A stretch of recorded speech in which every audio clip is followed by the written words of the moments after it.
नमस्कार, मी ज्योती तुसांबड आपले जनशक्ती महाराष्ट्र न्यूज चॅनलमध्ये स्वागत करते।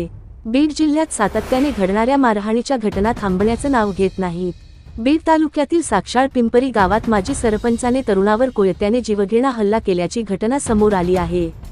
शेतरस्त्याच्या वादातून झालेल्या या हल्ल्यात तरुण गंभीर जखमी झाला असून सध्या त्याच्यावर खासगी रुग्णालयात उपचार सुरू आहेत। प्रकाश काशीद असं जखमी तरुणाचं नाव आहे। साक्षाळ पिंपरी गावातील माजी सरपंच गोरख काशीद याने रस्त्याच्या वादातून प्रकाश काशीदच्या डोक्यावर कोयत्याने वार करून गंभीर जखमी केलं। अचानक झालेल्या हल्ल्यामुळे गावात एकच खळबळ उडाली आहे। प्रकाशला तात्काळ उपचारासाठी खाजगी रुग्णालयात दाखल करण्यात आलं असून त्याची प्रकृती चिंताजनक आहे। घटनेनंतर बीड ग्रामीण पोलीस ठाण्यात गोरख काशीदविरोधात गुन्हा दाखल करण्यात आला आहे। पोलिसांनी तत्परतेने कारवाई करत आरोपी माजी सरपंचाला अटक केली असून त्याला न्यायालयात हजर करण्यात आलं आहे। या संदर्भात बीड ग्रामीण पोलीस ठाण्याचे पोलीस निरीक्षक मारुती खेडकर यांनी माहिती देताना सांगितलं की साक्षाळ पिंपरी गावात झालेल्या हल्ल्याच्या घटनेची गंभीर दखल घेण्यात आली आहे। कोयत्याचा वापर करून केलेला हल्ला हा अत्यंत गंभीर प्रकार आहे। आरोपी विरोधात भारतीय दंड विधानाच्या संबंधित कलमांनुसार गुन्हा नोंदवण्यात आला आहे। पुढील तपास सुरू असल्याचं सांगितलं आहे।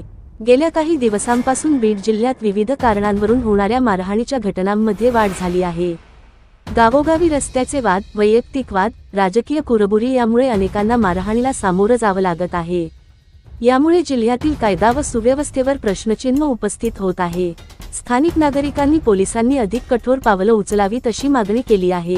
पुढील अपडेटसाठी जनशक्ती महाराष्ट्र न्यूज चॅनलला सबस्क्राइब करा, शेअर करा, लाईक करा, बेल आयकॉन दाबायला विसरू नका। धन्यवाद। पोलीस ठाणे हद्दीतील साक्षाळ पिंपरी या गावात रस्त्याच्या कारणावरून वाद झाले होते।